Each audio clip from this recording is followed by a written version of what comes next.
Hey, it's Tim Ria with the Durango Film Festival. We're knocking out some really fun interviews. I want to pull over Mark Elias. He's one of the filmmakers here. Did I get your name right? Yeah, Mark Elias. You got it. You nailed it. Interview's over, right? Where did you come from? This week. I live in Los Angeles. Okay, cool. Yeah. So your film's showing in the festival? Yeah, we screened on Wednesday night, and then today we screen at 1 o'clock. And it's called Boy Meets Girl? Boy Makes Girl, yeah. Boy Makes Girl. What's your background? How did you get into all this? How I got into this project? I wrote the script and got a lot of really good feedback, and just had learned how to crowdfund and started crowdfunding and connecting the dots and getting a director on board and the right talent, and kind of just it came together. We shot it in about 14 days. We knocked out a feature, and it took a while. Obviously, then there was a pandemic. I don't know if you heard there was a pandemic. I kind of knew about it a little bit. There was a pandemic. It was interesting because it really affected the whole business in a huge way. Yeah, I mean, the business shut down, so we got through that, and then we finished it, and then now we're just getting to the festival circuit, and it's crazy. The response has been mind-blowing. I'm just blown away. What's the film about? Boy Makes Girl is about a guy who's on the autism spectrum. Yeah, I was reading about that. He's an artificial intelligence programmer who creates a lifelike version of his childhood therapist, and they develop a relationship, and she can upgrade and become, essentially over time, maybe more social, more normal than him, if you lose that phrase. And so he struggles to keep up as she evolves. So it's really about finding love and not being able to control it. That's Because the generative AI, I mean, people know me from the technology world. The generative AI, ChatGPT is now blowing up, and it's been brewing for a long time. Yeah. And it's kind of scary, but also really exciting. Artificial intelligence, to me, it's fascinating because I look at it and you just feel like you're getting closer to like what is it that makes us human when you have a robot that might be able to think and feel. Yeah. And I'm fascinated with the role it can play in our everyday lives. Yeah. So artificial intelligence, I don't care about seeing a movie where a robot blows up the world. We've seen those, but this to me is, it's an examination of what that could be like, and there's good and bad things about it, but also it's about finding love and finding yourself, and just it kind of came together when I just was thinking about it and reading about it and learning, and all the stories you hear of like artificial intelligence with the robot. There's a restaurant that has all artificial intelligence robots serving people, I think in China. Yeah, it's like Japan. Yeah. So it's already happening in other places, and so it just was something I couldn't get out of my mind, and when you can't get it out of your mind, that's what tells me that you need to write it and make it. Cool. Yeah, so. And tell me about, like, we've been talking to a lot of filmmakers, and it's a tough business. It's an entrepreneurial business, like fundraising, getting distribution. What's that been like? And what do you need help with? I think you always need help funding. So the current film I have now, we're rolling into production, and it's more or less ready to go. And the next one we want to do, we got to find funding for that. The distribution almost becomes easier once you've been down that road and you know what to expect. You just never know because it's science fiction, but it doesn't live in the science fiction world.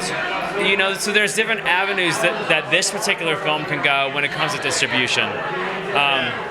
And you know, sometimes if you make a straight thriller, you know you're going to get XYZ when it gets to distribution in that regard. So it just depends on the film. It's always kind of a different experience.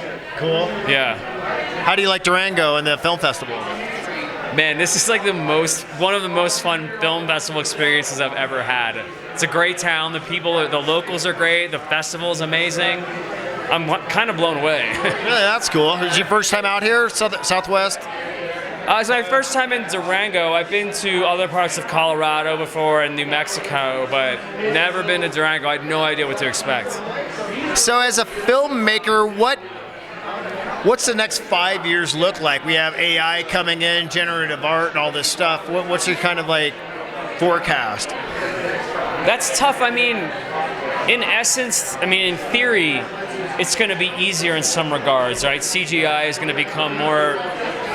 It'd be easier to get, you know, to do CGI stuff, and I don't know about when we'll see when we see that movie that they're going to have James Dean all as CGI. That's what they're talking about. I don't know if it's digital human James Dean. Yeah, so we'll see what happens with that.